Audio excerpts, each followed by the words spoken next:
बेटी बचाओ बेटी पढ़ाओ। जब वेदों में नारी विदुषी थी, आज हमें कहना पड़ता है बेटी बचाओ बेटी पढ़ाओ। लेकिन क्या आपने सोचा है ऐसी नौबत आई ही क्यों? हमारे इतिहास में एक ऐसा दौर था जब नारी सिर्फ बेटी नहीं थी, वो विदुषी, गुरु और दृष्टा थी।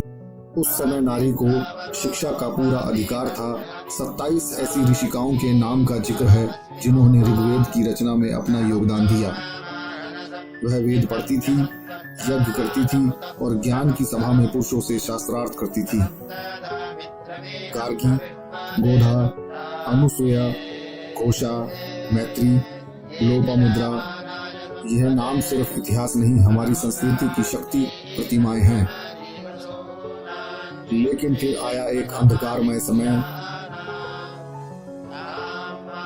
विदेशी आक्रमणों, असुरक्षा और सामाजिक बंधनों ने नारी को घर की चार दीवारी में बंद कर दिया। शिक्षा छिन गई, स्वतंत्रता भी। समय बदलता गया लेकिन सोच नहीं बदली। बेटी को बोझ समझा जाने लगा, भ्रूण हत्या जैसे अपराध आम हो गए और तब जरूरत पड़ी एक जागरूकता की, बेटी बचाओ बेटी पढ़ाओ। नमस्कार, मैं अजय कुमार, डिस्ट्रिक्ट मजिस्ट्रेट उत्तर पूर्वी जिला। आज बेटी बचाओ बेटी पढ़ाओ कार्यक्रम जो हमारे सखी वन स्टॉप सेंटर और मिशन शक्ति टीम के द्वारा आयोजित किया गया है, इस कार्यक्रम पर आप सभी लोगों का मैं हार्दिक स्वागत करता हूं और अभिनंदन करता हूं। इस मौके पर मैं आप लोगों को बताना चाहूँगा कि हमारे जिले नॉर्थ ईस्ट जिले में आप सभी के प्रयासों के फलस्वरूप और हमारे विभिन्न विभागों के प्रयास के फलस्वरूप हमारे ज़िले में पिछले 3 वर्षों में जो बालिका का जन्म दर होता है उसमें काफ़ी सुधार आया है। मैं आपको आंकड़ों के तर्ज पे बताना चाहूँ तो 2022-23 में 1000 बालकों के जन्म पर हमारे यहाँ 915 बालिकाओं का जन्म हुआ था, जिसमें हमने सुधार देखा। और 2024-25 में 1000 बालकों के जन्म पर हमारे ज़िले में 931 बालिकाओं का जन्म हुआ, जो हमारे ज़िले के लिए काफ़ी हर्ष की बात है और यह आपके और हमारे निरंतर प्रयासों को दिखाता है। बेसिकली आज का जो कार्यक्रम आयोजित किया गया है, यह पोस्ट एक्ट, पीएनडीटी एक्ट और जो साइबर क्राइम हो रहे हैं उसके बारे में आप सबों को जागरूक करने के लिए आयोजित की गई है। इसमें मैं सर्वप्रथम आपको बताना चाहूँगा कि हमारा जो पोस्ट एक्ट है, prevention of sexual harassment act, basically हमारी जो महिलाएं होती है आज के समय में जब अच्छी तरीके से पढ़ाई करने के बाद कहीं भी नौकरी करती है, चाहे वो सरकारी नौकरी हो प्राइवेट नौकरी हो, तो उन्हें नौकरी के जो स्थल होते हैं वहाँ पर उन्हें एक सेफ और एक बेहतर माहौल मिले, इसके लिए इस एक्ट को बनाया गया है। इस एक्ट का जो मूल यह है कि किसी भी कार्य क्षेत्र पर एक जो सेफ इन्वायरमेंट होता है फीमेल के लिए और वहाँ पर उनका किसी तरह से हैरेसमेंट ना हो, उसकी रोकथाम हो सके, इस मैटर के लिए आप लोगों को जागरूक करना है। और अगर कुछ ऐसा आपके साथ घटित हो रहा हो तो आप इसे कानूनी रूप से आप इसे कैसे हैंडल कर सकते हैं, इसके बारे में आप लोगों को जागरूक बनाना है। इसके बारे में मैं आपको 2 बात बताना चाहूँगा, 2 मुख्य बातें। एक लोकल कंप्लेंट कमेटी ऐसे हर एक डिपार्टमेंट या कंपनी, प्राइवेट हो या सरकारी हो, उन्हें बनाना होता है। उनके लिए मैंडेटरी है कि अगर आपके साथ कोई भी कर्मचारी सीनियर हो या जूनियर हो, अगर आपको लगता है कि आपके साथ कोई भी सेक्सुअल हैरेसमेंट या कोई भी आपके लिए प्रॉब्लम क्रिएट कर रहा हो, तो आप इस लोकल कंप्लेंट कमेटी में आप इसे शिकायत कर सकते हैं और यह आपके सुविधाओं को रखते हुए इस पर वो आगे की कार्रवाई करेगा। इसके साथ में ही एक नई पहल है जो केंद्र सरकार ने आगे बढ़ाई है, एक ऑनलाइन सी-बॉक्स कंप्लेंट। इसके बारे में भी आप लोगों को बताया जाएगा, जहां पर कि आप अपनी शिकायतें दर्ज करा सकते हैं और इस पर पूरी तरह से तवज्जो दी जाएगी, उसी तरीके से जिस तरीके से हम चाहते हैं। दूसरा मैं आप लोगों को बताना चाहूँगा पीएनडीटी एक्ट। आप समझते हैं कि हमारे यहाँ जो लिंग परीक्षण है और भ्रूण हत्या, यह घोषित अपराध है। एक्चुअली हम यूँ कहें तो यह हमारे समाज के लिए भी अपराध है और कानून के लिए भी अपराध है और यह समाज की आत्मा पर चोट करता है। हमारी बालिकाएं जो कि आगे चलकर डॉक्टर, इंजीनियर या किसी भी पद पे पहुंच सकती हैं, हमारी समाज की सेवाओं में उनका अभूतपूर्व और अतुलनीय योगदान होता है, जो हमारी आगे भविष्य की माएँ हो सकती हैं।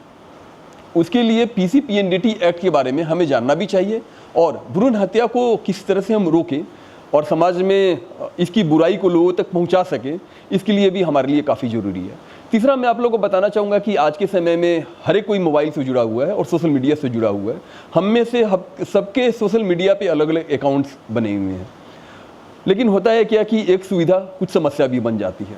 कुछ लोग इसी में हमारे जो भी फीमेल्स होते हैं उन्हें हैरेस करते हैं, अटैक करते हैं और उन्हें अलग अलग तरीके से हैरेस करने का प्रयास करते हैं।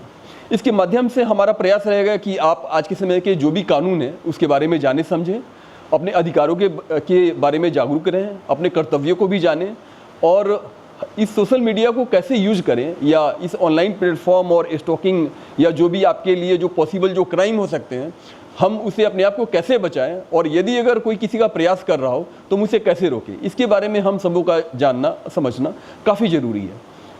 कहते हैं कि कानून हमारे लिए एक काफ़ी अच्छा एक हथियार है और जब भी हमारे अगेंस्ट में कोई क्राइम होता है या होने के चांसेज होते हैं तो यह हमारे लिए हथियार की तरह लड़ता है। लेकिन उससे भी ज़्यादा ज़रूरी यह है कि हम कानून के प्रति जागरूक हो और सजग हो ताकि इस हथियार का हम पूरे तरीके से अच्छे तरीके से यूज कर सकें और यूज करके हम अपने क्षेत्र में जितनी भी हमारे महिलाएं हैं, बालिकाएं हैं, उनके विकास के लिए, बढ़ोतरी के लिए और इनके अगेंस्ट में कोई ऐसे क्राइम ना हो, इसमें हमारा आपका सहयोग अच्छी तरह से बना रहे और समाज में एक बढ़िया सा संतुलन बना रहे। इसके लिए आप सबों के सहयोग की अपेक्षा है। धन्यवाद। जय हिंद, जय भारत। आज भारत की बेटियां फिर से उड़ान भर रही हैं। वो वही गुरुकुल वाली बेटी बन रही है जो ज्ञान, शक्ति और आत्मबल की मूर्ति थी। नमस्कार। आज इस कार्यक्रम में उपस्थित सभी गणमान्य अतिथियों का मैं हार्दिक अभिनंदन और स्वागत करता हूं। यह कार्यक्रम नॉर्थ ईस्ट जिले की मिशन शक्ति टीम द्वारा आयोजित किया गया है। इस कार्यक्रम का मुख्य लक्ष्य बेटियों की सुरक्षा, शिक्षा और सशक्तिकरण करना है और इस कार्यक्रम का एक नाम है बेटी बचाओ बेटी पढ़ाओ। पिछले 3 वर्षों में दिल्ली ने शिक्षा के क्षेत्र में उल्लेखनीय प्रगति की है। विशेषकर बेटियों की शिक्षा को लेकर जहां सुधार हुआ है, उनका प्रदर्शन उत्तम हुआ है, वहीं पर बेटियों की शिक्षा को लेकर के लोगों की सोच और धारणा में भी बहुत सकारात्मक बदलाव आया है। इस बदलाव के पीछे केंद्र और राज्य सरकार की नीतियों और कार्यक्रमों का तो योगदान तो है ही, साथ ही बेटियों की क्षमता और उनके प्रदर्शन ने भी इसमें बहुत महत्वपूर्ण और प्रेरक भूमिका निभाई है। हमारे समाज की बेटियां और महिलाएं सुरक्षित हों, उन्हें पर्याप्त अवसर मिले, उनके साथ किसी तरह का अन्याय न हो, सहायता चाहने पर तुरंत एवं उचित सहायता मिले, इसके लिए दिल्ली में 11 वन स्टॉप सेंटर के साथ 11 और नए ऐसे केंद्र खोले जा रहे हैं।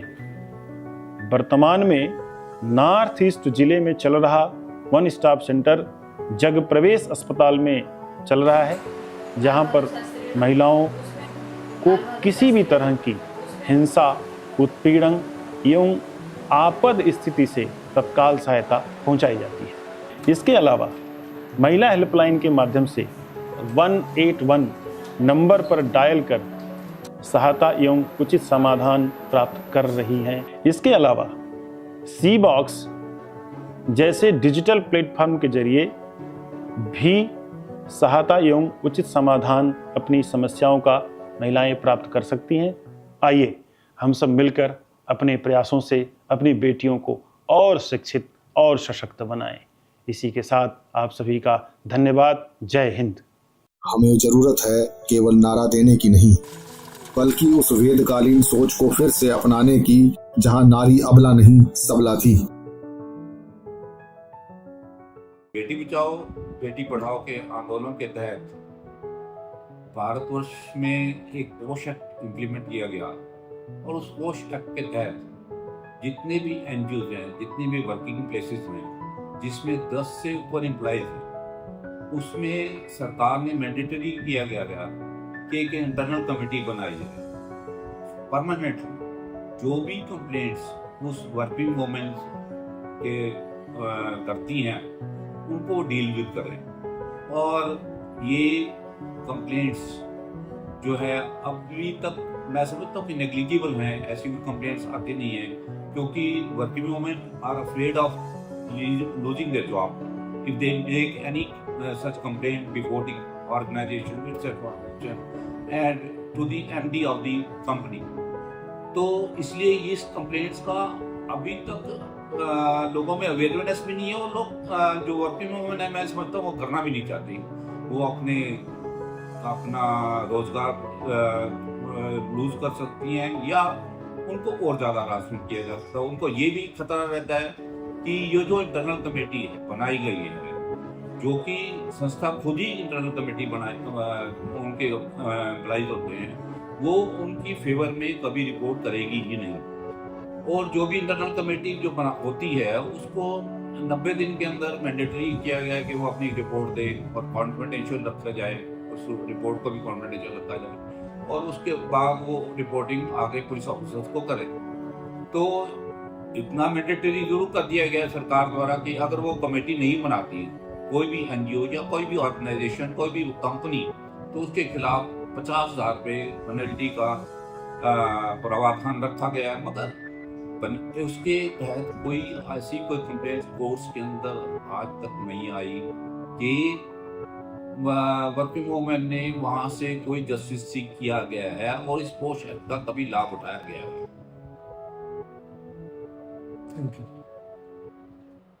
बेटी बचाओ बेटी पढ़ाओ ताकि फिर से गार्गी और मैत्री जन्म ले।